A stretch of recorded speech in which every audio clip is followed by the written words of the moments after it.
ये है दिल्ली दर्पण।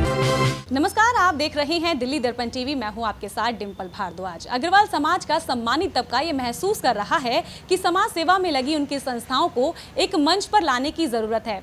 इसी मकसद और मंशा से अग्रवंश संस्था का गठन हुआ है। संस्था ऐसे लोगों और संस्थाओं को सम्मानित और सहयोग करेगी जो जन सेवा के कार्य में उल्लेखनीय भूमिका निभा रही हैं। इसी कड़ी में अग्रवंश आगामी 31 जनवरी को दिल्ली विधानसभा में सम्मान समारोह आयोजित करने जा रहा है। संस्था की अध्यक्ष अनीता मुकीम के आवास पर पत्रकारों को इसकी जानकारी दी गई और बताया गया कि संस्था निकट भविष्य में क्या कुछ करने वाली है।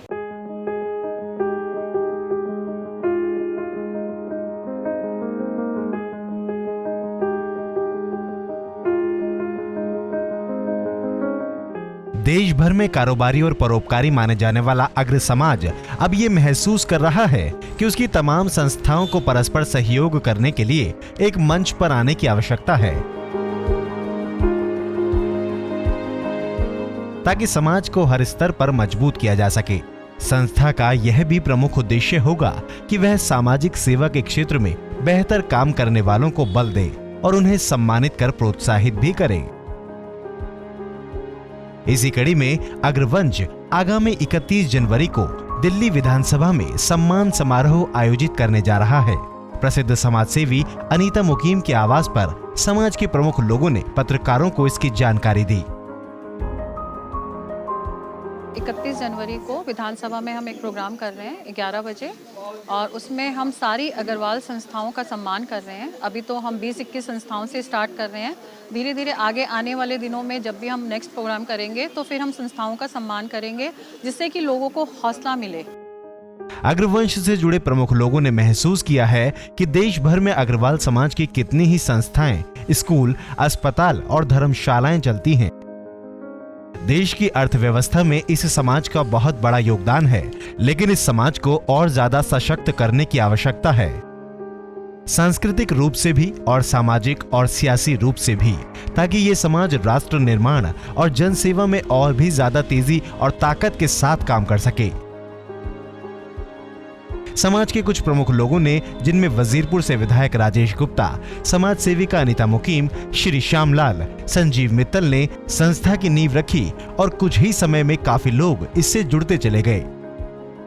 बहुत सारी संस्थाएं बनी हुई हैं और बहुत ही अच्छा काम कर रही हैं। हम ये चाहते हैं कि सारी संस्थाओं का उद्देश्य तो एक ही है, लेकिन कुछ टेक्निकल दिक्कतें भी उनको आती हैं और आपस में कोऑर्डिनेशन की अक्सर कमी पाई जाती है।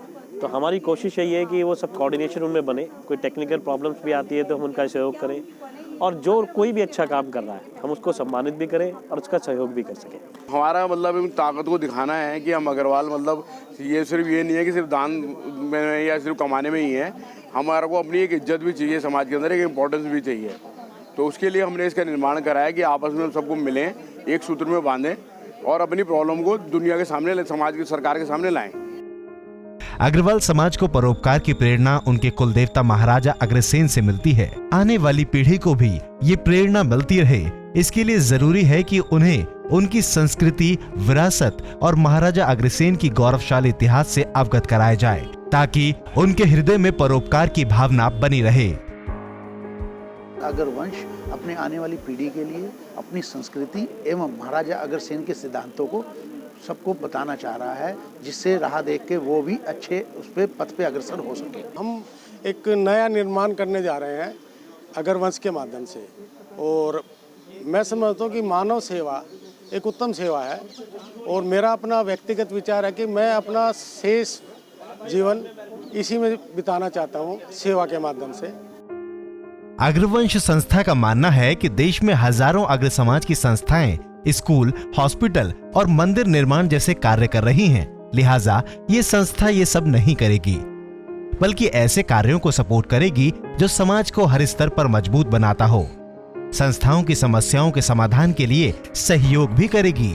निसंदेह ये लीक से हटकर रचनात्मक कार्य है। यही वजह है कि इससे समाज के प्रमुख और प्रबुद्ध लोग तेजी से जुड़ रहे हैं।